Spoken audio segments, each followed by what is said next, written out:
kenn ci li gën a fës ci bopp xibaar yi daal di koy tàmbali ak waa journal L'Observateur nee na élection législative yi de élection du ko gaaw a ëppi boobu nee na lu doy wax lañu ci teel a nemmee ko muy violence passé nañu léegi ca verbal ba xale yaa ngay jëfe niki démb foofee ca Koungheul Ousmane Sonko cortège bi la ñu daal di attaqué nee na nag yamuñu ca ndax gis nañu ñu ay nit ñu bëri daal di nañu ciy jëlee ay gaañu ay oto ki moto Jakarta yi ñu doon jël di ko campagne lépp la ñu jël daal di koy vandaliser mu ne ko yamu ca am na leneen lu ci xewaat ñu ne ko centre de santé ba jël nañu ko daal di koy transformé en théâtre de gladiateur su ma nee gaañu yooyee nag amul kenn ku ci mucc damay dem directement ci kii di Malick Gakou moom nag loxo ba la ñu daal di dem journal Le Populaire ne ko kaay ma wax la di waa takku wàllu ñoom ñoo ñëw daal di attaqué cortège Ousmane Sonko bi jëf leen lu ñaaw li ne journal Les Échos ne ko déet Fanta Sall mi nga xam ne fa la faree daal dinay teggi tuuma nee na ñoom la ñu daal di attaqué ba jamono yuñ toll nii am na lu ëpp fukki nit ñi nga xam ne jëlee nañ ci ay gaañu yu metti ñu ngi nekk ca hôpital ba te nag nee na duñ ci yem ñoom dinañu daal di dem saisir la justice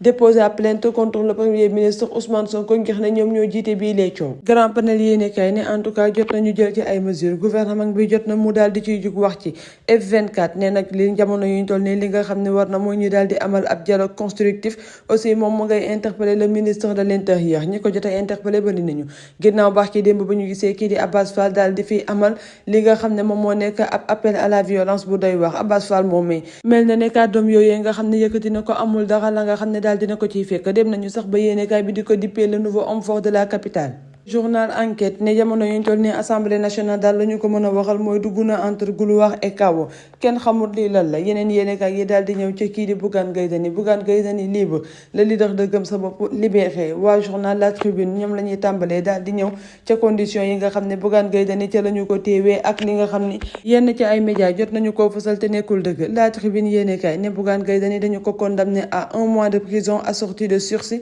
aussi daal dinañu koy astreindre au paiement d'une amende de 100 000 francs CFA nee na yamuñu ca Bougane Gueye Dany il n'a pas forcé le barrage comme ni nga xam ne noonu la ñu koy waxee li ni mel du seeni kàddu mais gendarme bii di Gakou moo ko daal di fësal ba tey ci ay propos am daal dina ci bokk ne kii di Bougane Gueye Dany keroog bi nga xam ne mu ngi romb seen premier barrage bi ñoom amuñu woon benn ndigal ci daal di arrêté son cortège yéenekaay bi ne su ngeen bëggee dégg dëgg daal démb daal la ñu doon bañ mooy yëf ya mujjee déraillé dem nañu sax ba la ville de Tambacounda dañu ko placé sous haute surveillance policière seen ab marché central ba nekk la nga xam ne aussi dañu koo tëjoon maanaam démb seen ab économie nekk na la nga xam ne dañu koo paralysé le point yéenekaay ne ko nag doo woyal may ma dikk ci ay kàddu yi nga xam ne maître El Hadj Diouf ma nekk avocat Bougane Gueye Dany daal dina koy yëkkati nee na li ni mel gàcce la c'est une honte bañ na ko ba ñoom seen jëmb ba ñu taxawee ca tribunal ba nee nañu dossier kii di Bougane Gueye Dany bi dafa daal di vide ndax amul dara la nga xam ne daal dina ko ciy amal ci ab forcing yéenekaay bi ba tey daal di dikk ci kàddu yi nga xam ne kii di Anta Babacar Ngom daal dina koy yëkkati moom politicien bi nee na kontaan nañu lool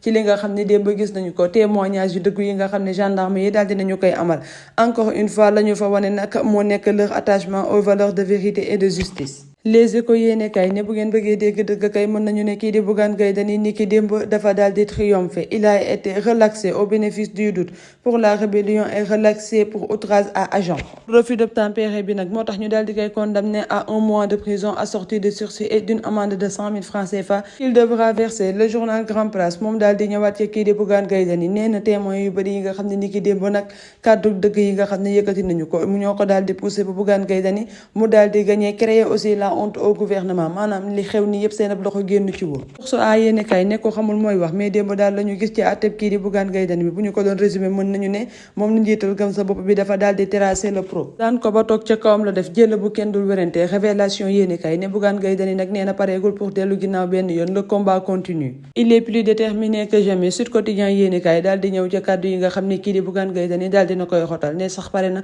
ngir daal di mën a baatax campagne librement Bougane Gueye Dany nee na nag bu fekkee dañoo jàpp ne tëj ko kaso mooy tax mu daal di dellu ginnaaw ñu ngi nax seen bopp nee na défendre réewam bii di Sénégal gën na junni yoon libertéem Le Soleil yéenekaay ne wax ji bëri na loolu waaye yàlla bu ma muur li nga xam ne mooy liggéey spectaculaire bi nga xam ne suñuy ministre ñoo ngi koy def réewum Sénégal daal dinay amal ab nouvel emprunt daal dinañuy décaisser lu toll ca 181 milliards de francs CFA ca marché financier international bi Le Quotidien yéenekaay fësal ci xëtam bu njëkk bii dee emprunt nga xam ne Sénégal daal dina koy décaisser gannaaw ba waa FMI ñoom daal di suspendre li nga xam ne moo nekk seen programme bi nga xam ne léewoon na leen ak réewum Sénégal. waaye nag ba tey ci ay information am nee na bu ñu fàtte ni kii di JP Morgan moo nekkaat encore intermédiaire bi comme avec le dernier eurobond. Libération yéene kay daal di jël toog sam nit xaalis bi nga xam ne dafa xëy rek daal di nax saay ca ministère des sports nee na sur la piste des 7,330 milliards de francs CFA à voler entre janvier et mars 2024 nekk beneen mbir ba nga xam ne mu ngay joxoñ baaxaamu tuuma gouvernement bi nga xam ne ñoo fi nekkoon.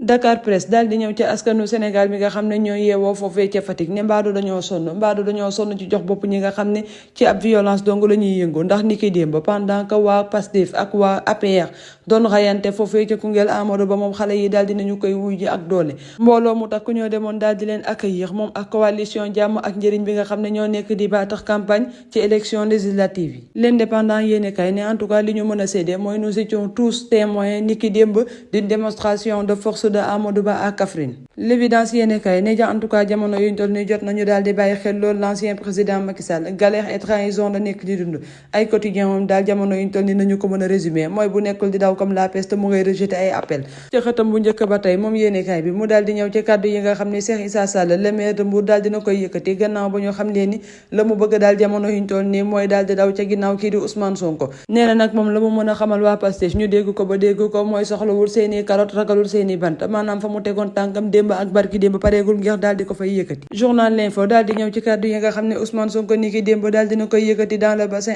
arachidier gannaaw ba mu doon jàmmaarloo ak ñi nga xam ne ñoo nekk baykat yi Ousmane Sonko la mu def mooy daal di leen amadoué dem na sax ba ne leen dina leen daal di utal ay assurance maanaam bu ñu ko mënee dégg mooy ñoom ñooñee dinañu dem ba toll fa nga xam ne lépp lu ñu bayati day jeex dara dootul tere ne ca seeni loxo ñu daal di xuus jàll ci yéene kaay sport bi daal di koy tàmbale ak le sport peuple moom nag nee na beneen scandale daal dinañu koy dévoiler ci mbiri ballon d'or 2024 bi en tout cas jamono yuñ toll nii kenn bëggatul dégg dara ñëpp sax nee nañu jot nañu daal di koy boycotté ndax nekk na ab raaya ba nga xam ne joueurs yu xees yi dong lañu ko bëgg a jagleel dem nañu sax ba ne dañuy daal di camoufler yenn ci ay mbir réew mi quotidien sport daal di ñëw ci ki nga xam ne moo nekk Edouard Mendy moom suñu gardien international sénégalais bi ab incertitude moo daal di plané wu sur sa participation ci li nga xam ne moo nekk rencontre yi waa Lyon war a amal ci weeru novembre bii di ñëw waa Wiwi Sport daal di ñëw ci li nga xam ne moo nekk candidat yi présenté wu ngir ñu mën a daal di diriger équipe nationale du Sénégal ñu ne ko amal à l'encontre de Ousmane Sonko ne ko usu wax ci dafa doy usu demal nga liggéeyi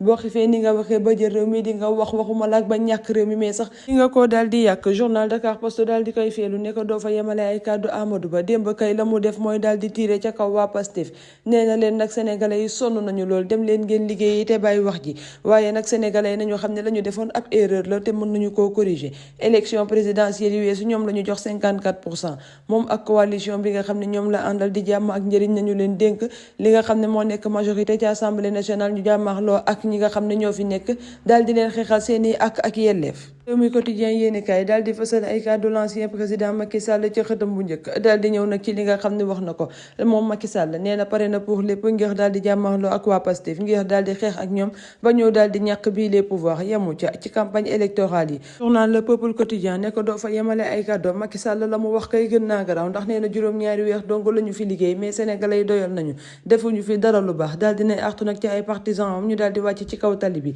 daal di génn ci mbedd bi wax ak askan wi ne nag ñoom ñooñee mën nañu leen xeexal ba li nga xam ne def nañu ko mu nekkoon ab erreur ñu daal di koy corriger sénégalais yi bëggoon a dégg nag Macky Sall waxu leen ko Macky Sall daal dinay faussé ci rendez-vous am nee na il est pas encore décidé une fois que mu daal di décidé wu ngir daal di revenir au Sénégal dina leen ko wax kon jeudi bi nga xam ne ñu ngi ko doon fësal ci internet bi nañu ko lemaat te xam ne baaxul fake news donc la journal Le Point ne en tout cas foofee ca Fuuta jamono yuñ toll ne lënj la fa am moo nekk nag ana kan ci diggante Macky Sall Ousmane Sonko Amadou Ba moo fa nar a nekk njiit moo fa nar a diriger ndax nag Macky Sall yàgg na faa nekk lool ki nga xam ne moo fa tegoon tànk ndax nag li ni mel dañu koo nar a foqati ci ay loxoom daal di koy dénk ancien premier ministre am bii di Amadou Ba wala ñu daal di koy dénk premier ministre bu yees bii di Ousmane Sonko yéenekaay bii di Grand Place daal di fasal ci xëtam bu njëkk kàddu yi nga xam ne ni kii di Abdoulaye Sylla le businessman daal dina koy yëkkati seeti moom nag daal dina leen di tiixe ñoom ñëpp que ça soit l'ancien président Macky Sall wala kii di Amadou Ba nee nañu nañu dem te toog te noppale ko te bàyyi ko moom nag moo fa seenee jàmmaarloo ak ki nga xam ne moo nekk Ousmane Sonko